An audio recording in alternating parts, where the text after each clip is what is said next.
Hello and welcome to episode 3 of the Real EFL look ahead to the games weekends and roundup of any relevant news. My name is Gary Hutchinson. I will be your host today, and joining me as ever is Mr. Kyle Keneally. How are you doing, sir? I'm doing wonderful, thank you. I've got a great amount of football in this week so far, so I'm very much looking forward to previewing the weekend ahead. Yeah, so we've both been to quite a few games. You obviously did lots of FA Cup games. I did a couple in Germany, and then we came together for an FA Cup game in Chesham. Not together, but we were in the same ground, which was our beloved Lincoln City. But we must try and steer away from talking about Lincoln. Now, before we continue, please, if you're watching this and you enjoyed the show, remember to like, subscribe, and all of that jazz. It's really important. But otherwise, on with the show. Now, normally we talk about 3 games that we've picked, one from each division for the weekend.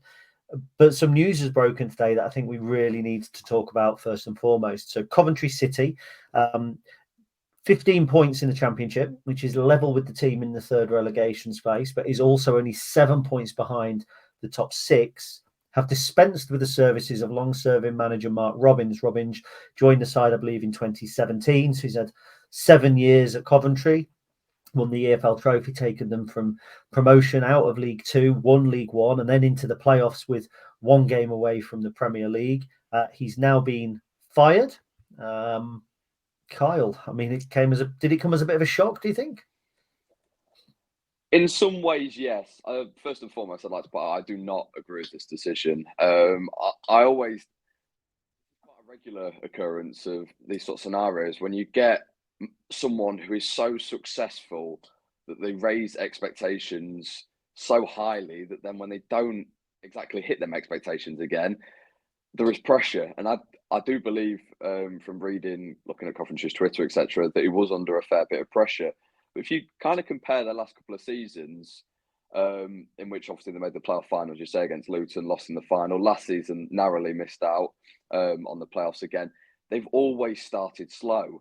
So this was kind of the time where they start to hit form. And I know last night, losing to Derby, first away win for Derby of the season, not a great result and where it's left them, etc. But if you look at actually where Derby had moved as a result of that and where Coventry would have moved with a win, as you say, looking at the table, it's so tightly compact that although they are only at the relegation zone on goal difference, they are 7 points off the playoffs. There is so much time for them to, so as I say, what they have done in the past couple of years is to turn their form back around and start building. And this is a man who he's a Coventry legend. I mean, if you look at the actual post that they put out and how much they'd said about him, you know how big he has been to all their success. So it did come not as a huge surprise given the results and there was pressure building, but I can't quite believe they have sacked him.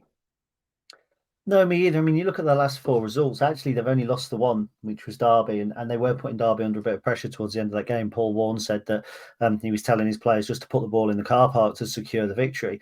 Other than that, they've obviously beaten Luton 3-2, who pipped them to the place in the Premier League. I mean, a fine 3-0 win away at Middlesbrough, the 1-1 draw with QPR. I mean, the other promising results like beating Blackburn 3-0, it felt like they weren't that far away. And if you look at the record of managers being sacked, normally you expect to see L in the column. And actually, you've got drawn, won, and lost last 4 games. I mean, they've taken 7 points from 4 games. If you take 7 points from every 4 games, you're going to be mid-table. So do you think it points to something maybe a little bit deeper, that maybe the Coventry board were beginning to think they needed to make a change and they've just used this one result as the crux to do so?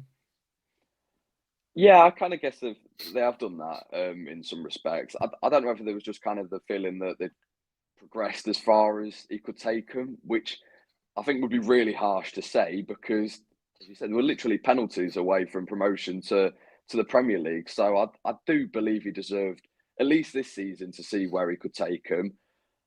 But yeah, I'm really surprised. And I always say about when a manager says, I don't know who will come in now. This is a really, I won't say it's a difficult job, but when you have a manager who's been there for so long, one of the longest serving managers in the EFL, you've now got someone to come in who's got to take on all that expectation. And as you say, with the results at the moment, you're kind of looking at someone who you need instant success, I guess. You're looking for someone to take them to that next step. So there's quite a bit of pressure on the next person to come in at Coventry. Yeah, absolutely. And that was actually going to be my next question. Who did we feel might be able to do the job? Because there's up and coming kind of English coaches. That was a criticism when the England job recently was spared, that the English coaches were getting overlooked. So there's obviously some good, strong coaches in League One. But would you step up if you were, for instance, Chris Davis at Birmingham? Probably not. Would you step up if you were Michael Scabala at Lincoln? Probably not, given the nature of this sacking. Then there's the option to go onto the continent, as Manchester United have just done, but maybe at a lower level. So, not a Will Still, but that sort of figure, or somebody that's doing well with, I mean, Anderlecht have just sacked their manager, to be fair, but somebody that's doing well maybe in Belgium, who wants an opportunity to come over. But you then look at, it could be, end up being the likes of Daniel Farker and people like that, kind of trying to follow in their footsteps. So there isn't any obvious candidate, is there? No, and as I say, it's not kind of one of them jobs you've expected for a while. As I said, there has been that little bit of pressure, sort of growing frustrations. But if you look at all the comments of the sacking, a lot of people have said that they didn't see this coming, and they're quite angry, in all honesty, because as I said, this is a man that can be considered a club legend, has done so much for Coventry, and the way he's gone out, it kind of doesn't make a great deal of sense. So yeah, as we always say, you have to get the next appointment right. But in a situation like this, it is really, really crucial. So just to finish up, the next manager odds I'm just having a look at now. You've got Frank Lampard, favourite on 2-1. Nobody has ever failed upwards quite as much as Frank Lampard. Lee Carsley at 5-1. Now here's a really interesting one. Ruben Selles at 7-1, done a fantastic job with Reading with one hand tied behind his back. You then got Liam Rossini at 8-1 and Robbie Keane at 12-1. Any of those jump out at you as obvious candidates? I just ignore Frank Lampard in all honesty, because his name always gets linked, and I don't even want to speculate about that. Ruben Selles, yeah, that certainly jumps out as me. I wouldn't be surprised if they did sort of go down that sort of route. Couldn't really see Lee Carsley, to be honest. I don't know whether he'll just drop back into the England setup now and continue like that. But away from that, I really don't know where they go, to be honest, from here. So this is really, really one to keep an eye on at the moment.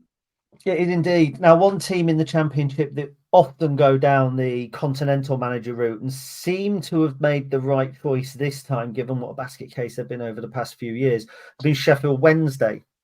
Danny Roll, immensely popular figure at Hillsborough, despite them being 15th in the table as we speak. He'll be even more popular if he gets a result this weekend. And it's the first game that we've picked for you. It's the obvious one that jumps out in the Championship. It's the Steel City Derby. Now, this is an intense derby. It's one I have had the pleasure of being at once before. And you can talk about all your big derbies. I mean, obviously, your old firm's a bit different, but talk about your derbies in England. Very, very few have this level of passion and hatred. It's on a par, certainly, with Villa and Birmingham. You've got Sheffield United gunning for the Premier League this season. You've got Sheffield Wednesday probably gunning for mid-table mediocrity and potentially a late playoff push if things go well for them. So we've picked this game out, Kyle. Which way is it going to go? I mean, derbies are always difficult to predict. For those of you who don't know, I am in Sheffield. I'm literally looking at Sheffield out my window at the moment. I have got the fortune of getting a ticket for Sunday, so I will be there, and I can't wait for this because, yeah, this is the first derby since 2019, so it's the first one post lockdown. I've never experienced this before, and there are very, very few derbies I have, so I'm really looking forward to this. And like you, I put this as one of towards the top in terms of England. Quite an underrated one, but two very, very similar sides over the years. They've got an incredibly close record against each other. There are various sites you can use for comparing results, but I've got it here as this is the 145th meeting between the sides. Sheffield United have won 49, Sheffield Wednesday 48, and 47 of the 47 have been draws. So on that sort of basis, you do not get any closer than that. It is ridiculously tight. And you've got two sides here that I've watched a couple of times this season. I was at Hillsborough on Tuesday night watching Sheffield Wednesday against Norwich. Provide a really, really good response after losing to Watford at the weekend. I was really impressed with them, particularly You had Marvin Johnson, who had a ridiculously good game. His crossing was unreal, and you're sort of looking at him to be the man to give Sheffield United problems on Sunday. There is also Max Lowe, who has an interesting career. Played for Sheffield United, Sheffield Wednesday, Derby, Nottingham Forest.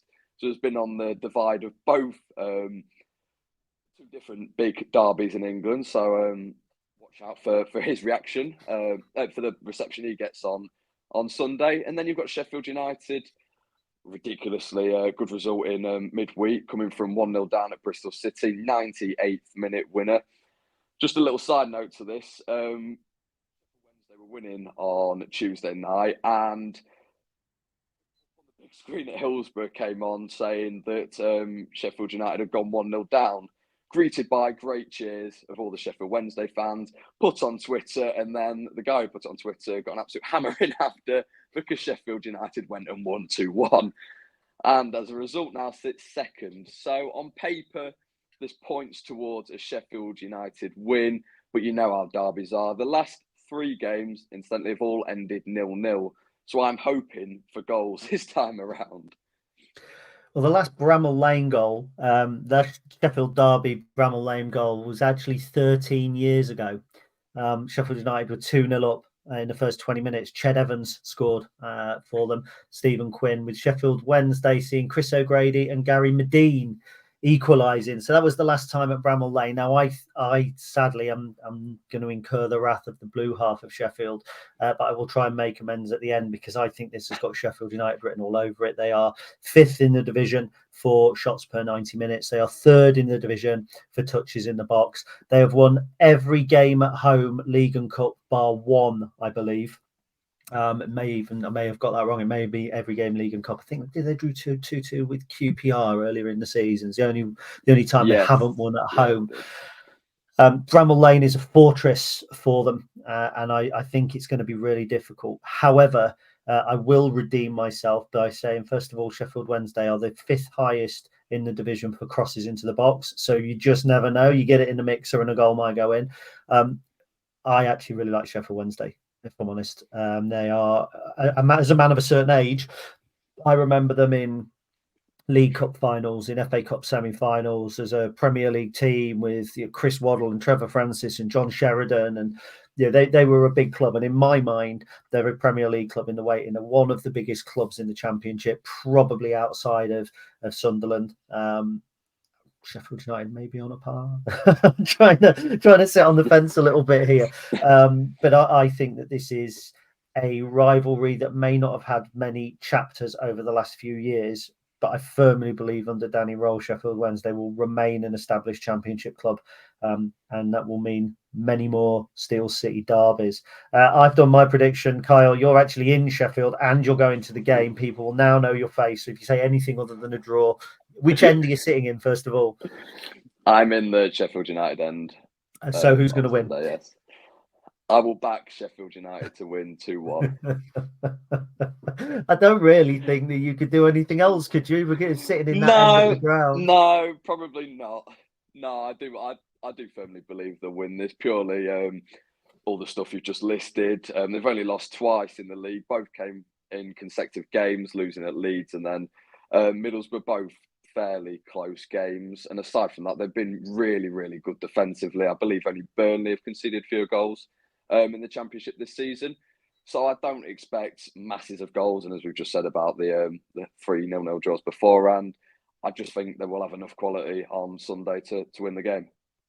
Indeed. Now, when you come to talk about quality, Sheffield Wednesday have had many quality players go through their ranks in recent years, and one of those players was a veteran striker by the name of Lee Gregory. Now, Gregory has since left Sheffield Wednesday, but he has moved to Mansfield Town, and that is our port of call in League One. Now, I will say that for this week's podcast, this week's show, I did pass the selections of the games over to Kyle. I think he's picked an absolute belter here, because he's going to allow us to focus on a team that all of the media will ignore in this match. It's Mansfield Town versus Wrexham. Wrexham are the headline writers. Every time you click on News Now and Wrexham, you can guarantee to see the words Ryan Reynolds. They are the news. But Mansfield Town should be the news for me this season, because the teams coming up out of the division below, Wrexham and Stockport, big spending, that's no criticism. Good squads, depth, expected to be challenging in the top 6. Crawley probably expected to be in the bottom 4. Nobody expected anything of Mansfield Town. Yet here we are. They're in the upper reaches of League One. They've pulled off some outstanding results, not least drawing 1-1 with Birmingham in recent weeks. I think they've only lost once in the league since middle of September, which was against Stevenage. They're on a proper run at the minute. So first of all, what was your thinking behind picking this game as I want to focus on? Well, as you say, you're looking at 2 teams last season, both come up. This was a League Two clash last year. 2 very, very good sides. And as you picked up on there, looking at the sides that came up last year, I don't think there'd been much debate, really. Everyone would probably have had Crawley to finish the lowest of the side, probably Wrexham top, and then Stockport second, Mansfield third. See, I kind of thought this season would be where they would struggle. You looked at the division this season, really, really competitive before the start of the season. So I kind of had Mansfield sort of lower reaches of the, not exactly in the relegation battle, but probably somewhere like 17th, 18th. Wrexham and Stockport probably both top half without really threatening a promotion charge. Whereas the actual table at the moment points completely different. Mansfield have been superb, and I've only seen them once, and it was the game that they've lost by the most convincing scoreline. They've only lost twice, that game against Stevenage and against Lincoln, when they lost 4-1, which obviously is a complete outlier with the rest of the season. They've been on a great run at the moment, lost once in 9, and they've won 6 of the last 8. That draw against Birmingham, you say, Lee Gregory scoring. Even in the Cups this season, I think they've won the last 2. In all competitions, beating Newcastle's under 21s, beating Curzon Ashton, very professional performance on Sunday. They're a very, very good side. And as I say, one that a lot of people this season wouldn't have expected. And there are quite a few clubs towards the top. As you say, you've got your Birmingham, who were top. Well, the team who've overtaken them as well, Wickham, surprised a lot of people, ended last season really, really well. But you've got plenty of teams in there that have people expected to do fairly well, but have taken it to the next level this season. And then, of course, on the other hand, you have Wrexham. You don't need to go into too much detail. Everyone knows everything about Wrexham. These sort of days, they do struggle on the road a bit, and that has always been even last season when they got promoted. They aren't the greatest side away from home. They've only won 2 of the last 6. I don't know whether that's home or away. So they've played 9 away games this season in all competitions. Just the 2 wins against Peterborough and Rotherham, both established League One clubs, but are both during pretty difficult seasons this time. They've only won 1 of the last 5. 3 losses in all competitions. 3 losses in the past 6 in all competitions. Losing to Harrogate at the weekend as well in the FA Cup, which was not what BBC called it as one of the biggest upsets of the weekend. This was a League Two game last season, like this game. So, yes, I'll try not get too riled up by reading that again.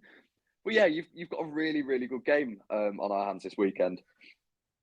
Yeah, no, there's a couple of things I'm not going to touch on Wrexham, if that's all right. If anyone wants to read about Wrexham, just literally open a browser because they pop up all the time. It's okay, they're doing all right, but Mansfield are the story here for me. And it pains me because they are a local rival to Lincoln City, but you look around down their squad, Keanu Bacchus for me was a monster signing for them in the summer. Really good capture. They've got experience with the likes of Lucas Akins, who is in and out of the side, Hiram Boateng, who's obviously seasoned at this level across the likes of Exeter City and Bristol Rovers. But the one that's really jumped out for me is Will Evans. You've got a player here that obviously was playing for Barla Town for a while, Cardiff Metropolitan University, had a couple of seasons at Newport. He's looked really good for them. He's looked like a really good capture. I just think he's a constant threat, a constant danger. He's at that, not the opposite end of the scale for Mansfield, but he's one of the younger players when you consider the overall squad that they've got. He can actually play wing back as well as centre forward. I think he was converted predominantly to a centre forward when he started scoring a lot of goals for Newport County. But they just mix experience so well across their side. And then there's other players, to be fair, that are the journeymen that haven't really ever stood out anywhere, like the likes of Aaron Lewis, who was obviously at Lincoln City, the likes of Jordan Bowery, the likes of even arguably George Maris, who's always been a tidy player but's not pulled up massive trees at Cambridge United. You do wonder about Mansfield's longevity, as in future planning. What happens when this generation age by 2 years? Because obviously, as well as Akins and Boateng, the likes of Aidan Flint, Stephen Quinn, who we mentioned as he's scoring in a Steel City derby, is obviously there as well. But it does feel like this is the peak for this side. I actually think they're going to beat Wrexham this weekend. I think Wrexham have just hit a little bit of a spiral, and I think the pressure around the club increases. Everybody expects them to do well. Everyone expects them to be winning games. That Harrogate game will hurt, and I think Nigel Clough will have the right plan in place because he's not afraid to mix things up.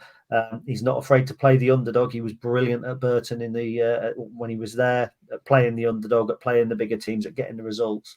I think this has got Mansfield Town win written all over it. Now, it's a game you obviously can't make, Carl. You seem to go to every game, but it's probably not one you're going to be able to make, seeing as you're somewhere else. So you can probably give a nice balanced opinion, seeing as you won't get lynched.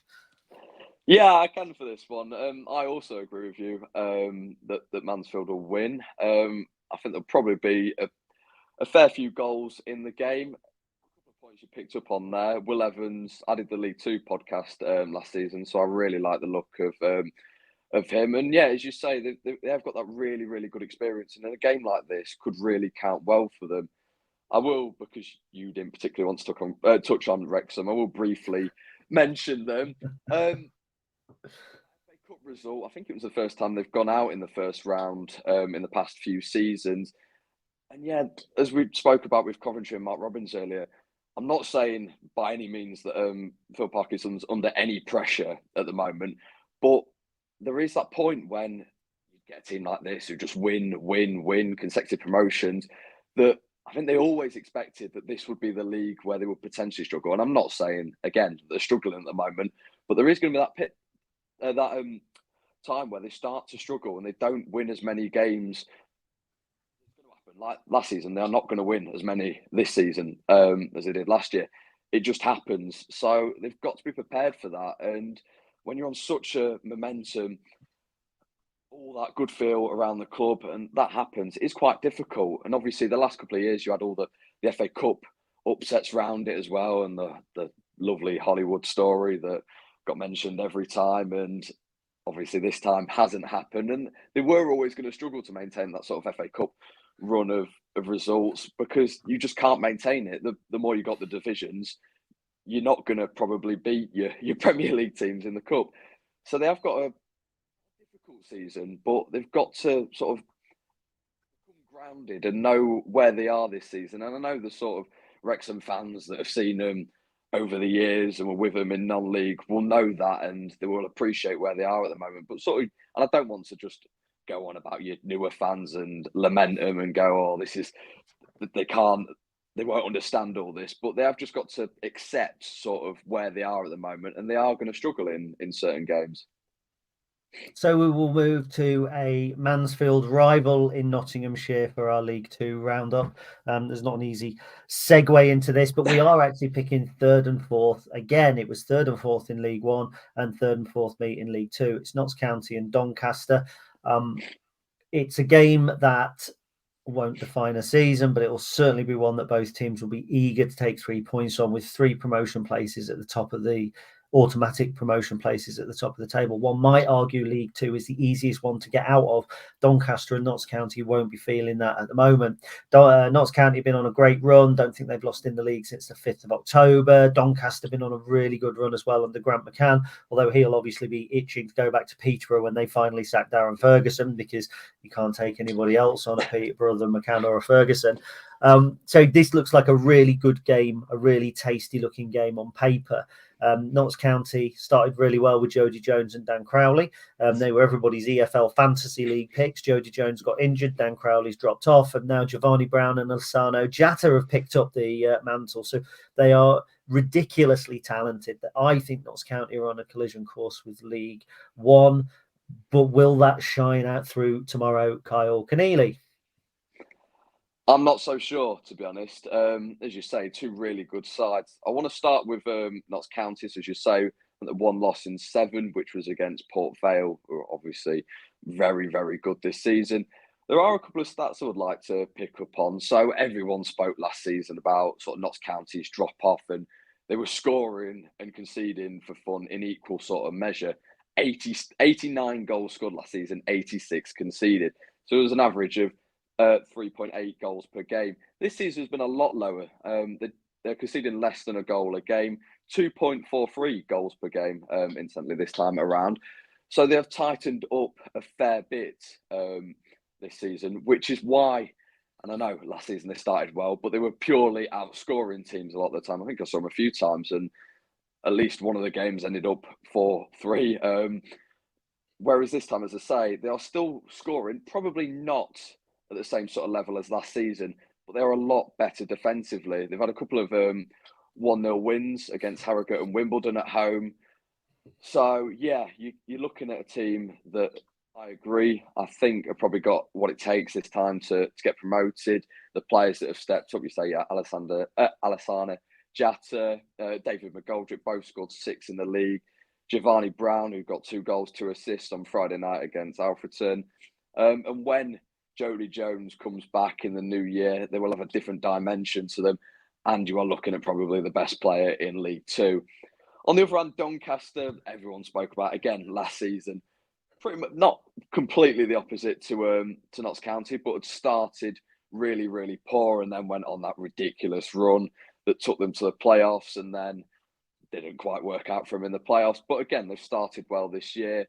A rare loss against Bromley on the international weekend. They've got 6 wins in their last 8 in all competitions. They've had a couple of wins again in the cup competitions. Got some very, very good players. Luke Molyneux, 6 goals, 3 assists. So yeah, you are looking at 2 teams that you would firmly expect to be in the race for promotion come the end of the season. Yeah, just touching on Notts County, I mean, it's an embarrassment of riches, isn't it? When you talk about Jatta, okay, he joined in February, I think, from Viborg, potentially. I think is that Norwegian side. Giovanni Brown, who more than capable of playing League One football. Jody Jones, more than capable. Dan Crowley, who I've seen play, I think, for Hull City, was outstanding. They almost feel like a League One club in the waiting for me. So it's interesting to look then down the Doncaster side, and while 1 or 2 do drop out, I also think they're kind of probably a little bit more functional than they are fancy, if that makes sense. It does feel like a fancy versus functional. I think both teams will be top 7 at the end of the season anyway. But for this game, I'm actually going to go for a Notts County win, and you are going to pick a. I'm really torn on what to do here, to be honest, because Doncaster have got good big game experience. Their last game at Valley Parade in the league, going to Bradford and beating them on a really good run. I think you're looking at probably one of their highest attendance of the season on Saturday. So I am going to go for a 2-2 draw. Excellent. So there we go. That rounds up the real EFL video for this week. We've made our predictions, we've picked our games, and we've suggested that Coventry do not appoint Frank Lampard. If you did enjoy it, please do like and subscribe. If you would like to share this, please do so on social media as well. It would be really good. But in the meantime, please enjoy football this weekend, and we'll see you again soon. Goodbye. Goodbye.